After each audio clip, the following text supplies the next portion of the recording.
Hey, welcome back. Another day, another vlog. Well, that's it. Another swing done and dusted. Time to go home. A little bit of news to get through, so we're going to get straight in it. I'm going to pack up, get all my stuff sorted, and get the hell out of Dodge. Hope you're all well on this Wednesday morning, and you've had a good sleep if you're waking up, or if it's still night time wherever you are in the world. Because everyone's from everywhere nowadays, I do appreciate you stopping by, so thanks for popping in. Now, don't forget, today Adobe Max kicks off, or it should be 21st, so it should be today. Adobe Max kicks off. I think I mentioned it yesterday, that you should be able to still register to get in there. It's free, heaps of awesome stuff for creators, learning Photoshop, Lightroom, Premiere, all that sort of stuff. Anything to do with Adobe, After Effects, all that amazing stuff that they provide. If you've got a membership with them, well, you get some value out of it and go along and watch a couple of seminars. You don't have to see everything, but there's something there for everyone. I've got a heap I've marked off.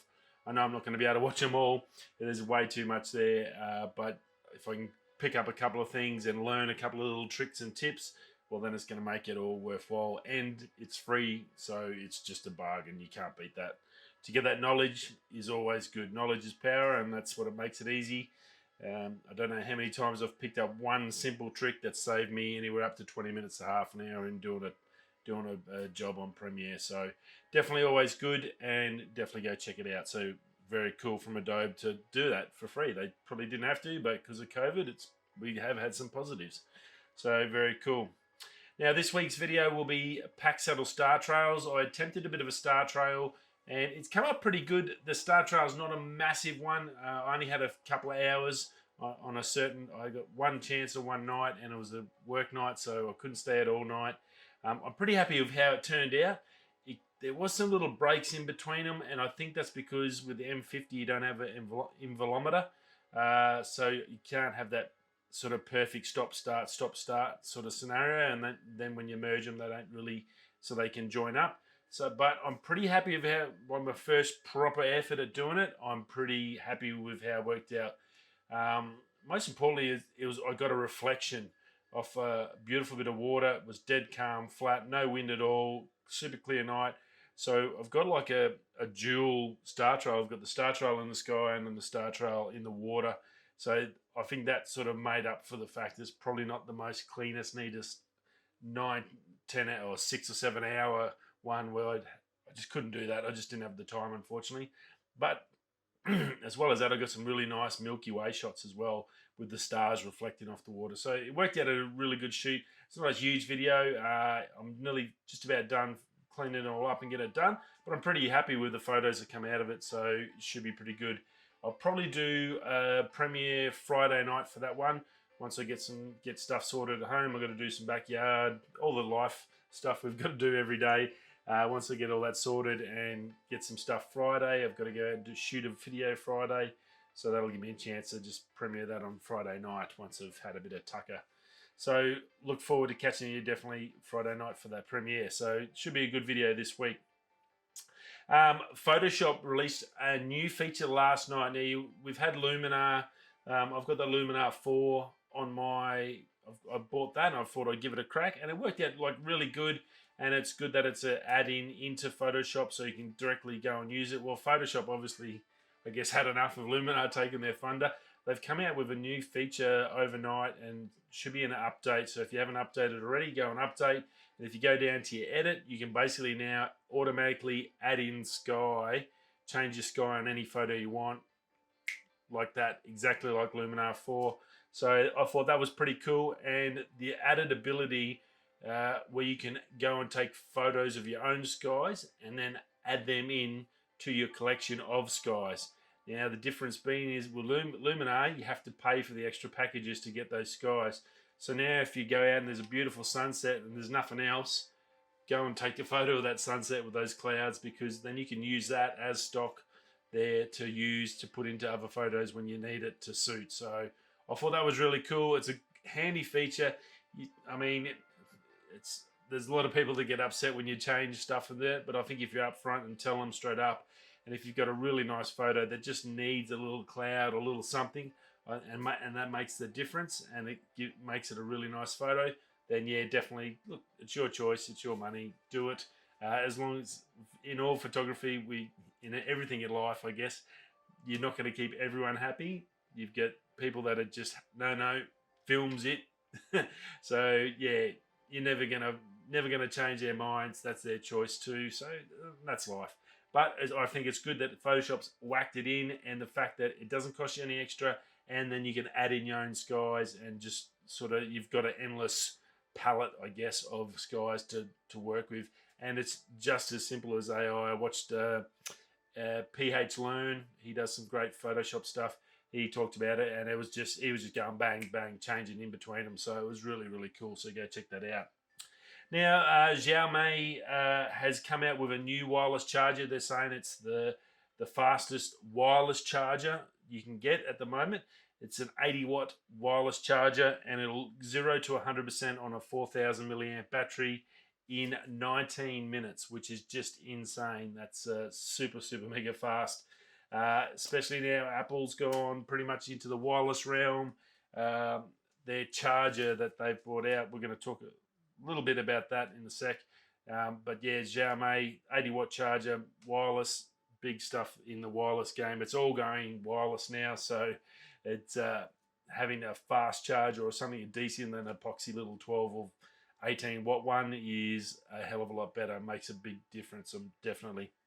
Now, speaking of chargers, Apple's MagSafe charger puck has come out. That released.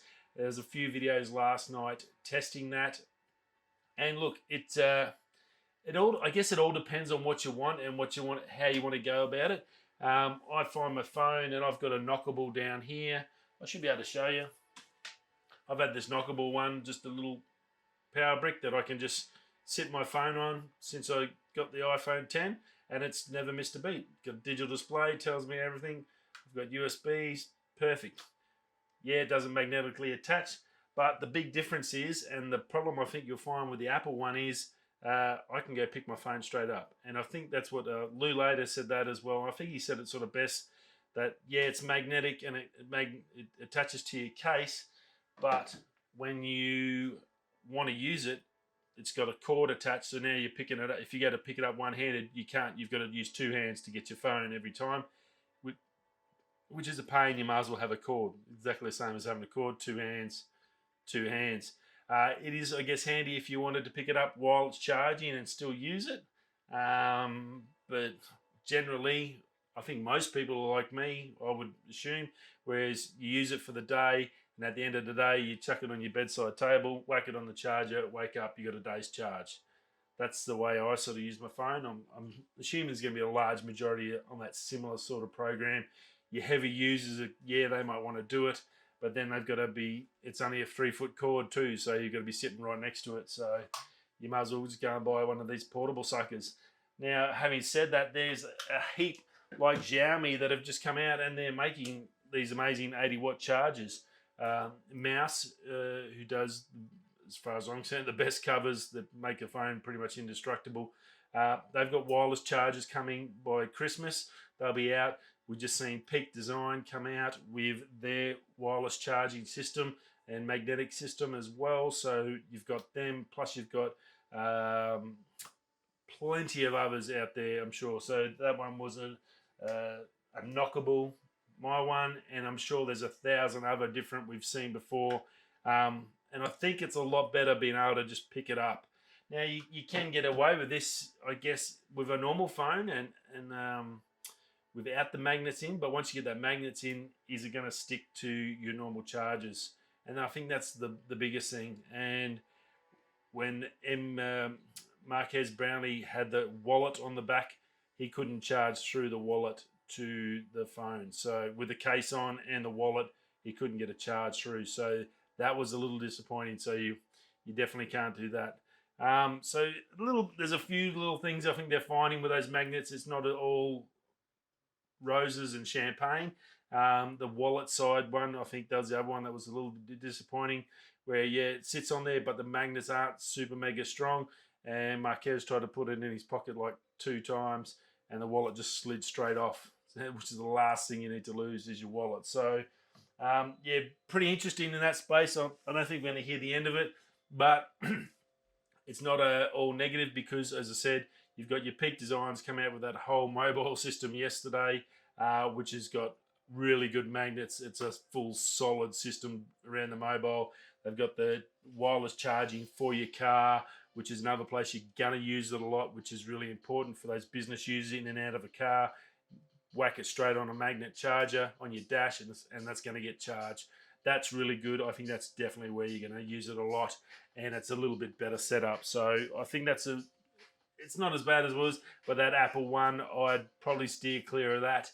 Now the other thing, those cases, Lou had them there. He had the full set for $69 Canadian. That's basically $70 Australian for a friggin' poxy generic case, just so it's got the magnets in it. And really, are you going to put a $2,000 phone in a crappy basic Apple case? I don't think so. So I don't think they're going to sell. Oh, I wouldn't imagine you'd be silly enough to go and buy them when you can go and buy a Moose one, which has got the magnets in and all that setup already done. You've got the Peak Design, which is already there, and I'm sure there's going to be a lot more come out with the similar sort of setup now that Apple's sort of gone that route. So it'd be very interesting. Three-legged thing has come out with 2 new tripods. I don't even know because I've got him packed in the bag. Albert, there's a new one. It's a heavy-duty sucker. There's a 32mm diameter frame, and that's Nicky. And both are rated to 60 kilos, and they can be both video and photography. They're pretty crazy bits of gear. 32 mils for Nicky. That's a massive carbon fiber leg, and he goes up to 1.56 meters and a minimum of 124 mils, so 12 centimeters. So that's really tiny. They can pretty much lay flat, and that strong leg, so super good for heavy if you're running a video camera on location, or you've got a big telephoto lens and you're sitting it on there and doing some astro work or something like that. I think it'd be really cool. That comes in at 2.4 kilos and 700 pounds. So they're not cheap, but they're built to last. And I've found that with my Albert, that I know this thing's going to last me a heck of a long time. They're just tremendous build quality. So very cool. And that's pre-order at the moment, and that's coming out in 12 days. And then the other one is a Tommy. That's not due out for another 41 days. That's 729 pounds, and basically the really only difference is a 35mm leg and a 1.62 meter height, and a 156mm lower. So it's a little bit taller, but it doesn't go as low. Similar sort of weight, 2.6 kilos, 60 kilo weight. Yeah, very, very cool bit of gear. So they come in a choice of either the flat mount or like a dome shaped mount, so you can put different head units on it, so whatever suits your camera style. So look, they're going to be tremendous bits of gear. They're not cheap. 700 pounds, which is basically 1,400 bucks Australian. They're top end sort of gear. They're built for the professional. If you are looking for something and you're in the professional market, well then definitely go check these out. You will not be sorry. I'm super happy with my three-legged thing tripod, and I couldn't imagine not having it now. So I've no problems recommending them as a good quality option for you when you look for your next one. Now, DJI, there was the Osmo Pocket, as we suggested the last couple of days. It was all about that. Then the rumours rolled straight out like 2 days out. And then yesterday we got basically the full rumoured specs. Well, the video dropped from DJI. Yes, it was the Osmo Pocket. And then all the reviews come out. So it was good to be able, to get the specs and then get guys' first-hand reviews straight up on it. And first initial reports, checked out Potato Jet and Matty Hoppier on it. Both like really, not like mega impressed. It's not a airy cinema camera or anything, but I think they were pretty impressed with the quality. The gimbal worked really well. The features on it worked really well. All the accessories, and it's got a ton of accessories. And that's where it really shines compared to the last series model, I think. It's got 4K 60. It's got a new lens and sensor. We heard about that. Now it's an f1.8 on that. It's got a normal 20mm lens. You can get a little wide angle lens to clip straight on with magnets, and that'll take it out to 15 mils, and that's really ideal if you're in a vlog. Potato Jet that had that on, he showed the difference between the 20 mil and the 15, and the 15 was a lot better. Basically give him from here, about here up, and then he'd give him a little bit of headroom from about there to there, I reckon, with the 15 mil on. So I think that was a really good thing to have that little extra lens available for it. It's got Active Track 3.0. That worked out pretty well. It did struggle a little bit when they moved fast. Both of them sort of did a lot of different stuff in that regards. And it worked well, but just, yeah, if you were going really quick and jumping back and forward, it did the gimbal moving. I think it could track, but the gimbal just sort of getting there wasn't like just ridiculously. I think you can adjust the speeds of that gimbal and from into sport mode and stuff, but just that's the only sort of thing they did mention about it. It's got a 1.1 and 1.7 inch sensor, which is the new one. 64 megapixel photos now, so that's gone up, so that should be pretty good. That also works well with that panorama system you can use. You can do a 3x3x3 to make a big panorama. You just set it up and it does it all for you, so that's a pretty cool aspect of it. 4K 60, it'll do HDR video, which didn't look real flash. Potato Jet did a bit on that, and it wasn't real super amazing. It does have 8x zoom. It's not ridiculous. It's sort of handy if you're here and maybe in the room and you want to zoom into something small in the room or in your general area. It's probably quite handy. If you want to go big distance, it's just not designed as that sort of camera, I guess, as you mean. Now, it does have stereo record sound built in, but the other good feature of it was part of the accessories. You could put on an extension tube, which had basically a wireless microphone, which basically very much similar to the Rode Wireless Go system. Clip it on, and you've got the dead cat on there, and that all comes with it. And the sound definitely improved with that, so that was good to see. Them thinking a lot about that. Fantastic if you are setting it down on a bench and you want to be over in a scene or something, talking about something, pointing and not holding it, and you can sit there and talk and not have to worry about a big 20-foot cord of lavalier microphone stuff. So that was pretty cool, I thought. Now you can adjust the sound as well, so you had 3 different options. So you could basically point it to me and lock it onto me for the sound. You could get the surround sound, you could get it so it follows you, and you could also get a zoom in sound. So if you're zooming in or coming in on someone, it's going to isolate more and more off for that sound and just sort of set you up. Oh, there we go. So that was pretty cool. Some really good features in that. Now it's got a big handle that you can add your phone on and do all that and control it from. That was pretty cool. It's got a little joystick now, so instead of buttons, it's got a little joystick so you can control the gimbal that way. That was pretty cool. There's a full waterproof case, which pretty sure they had on the last one, so that's there again. The wide angle lens, which I think is a necessity, and that'll come in the creator kit. They've got 2 kits, a general and then a creator kit. I think you probably want to go the creator kit straight off. It is a little bit extra. I'll talk about the price in a sec. There's a charging case which will give you 1.5 times charges, and it'll also hold your ND filters, your SD or your lightning adapter and other bits and pieces. So that was cool. There's a controller wheel, so a wheel type gimbal type scenario controller you can get as an add-on accessory. A tripod, which comes in the creator kit, ND filters up to 32, and an extension rod. So that was one that gives you a little bit of extension. You can clip it in, clip your phone on, and stand back here and just control it all as one. So it does have a lot of accessories, and it looks like a pretty cool bit of kit. The basic set is $600 Australian, and it's $800 for the creator kit. But that creator kit gives you everything except the extension rod. So there's pretty much, it's going to give you a lot. You're going to get the ND filters in there and all the stuff that you can make a really good video with. If you have used the last one, I think if you're going to get the creator kit, I think the upgrade's probably worthwhile. I'm not sure, and that'll definitely be a big thing for sound, because you can get that wireless mic now. That's going to make a big difference to you. And then the other stuff, you can already get ND filters and other bits and pieces.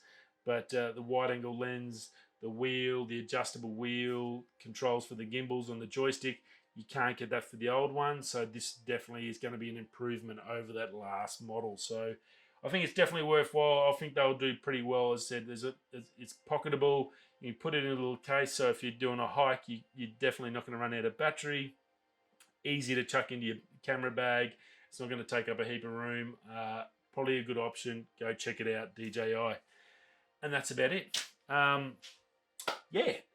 So little bits of fun there. It said, don't forget Adobe Max. If you haven't signed up, see if you can get. I'm not sure if you can sign up now that it starts today, but go check it out today. Definitely worthwhile if you're paying for the monthly subscription. Get some value out of it. Go check it out. If you learn one thing, well then it's paid for itself, which is free. It's free anyway, or you're paying for it anyway through your subscription. But so it's not free realistically, but you're gonna get some value out of it if you even get one good thing that can help you become a better today than you were yesterday. That sounds fair. Rightio. I will see you all tomorrow, Thursday. Have a great day. Thursday might be a little afternoon. I've got to do the top dress of the backyard. So I'll see you tomorrow afternoon. Cool. Rightio. Thanks for stopping by and great to see you all again. Rightio. We'll be coming that way. I'll see you tomorrow. Peace.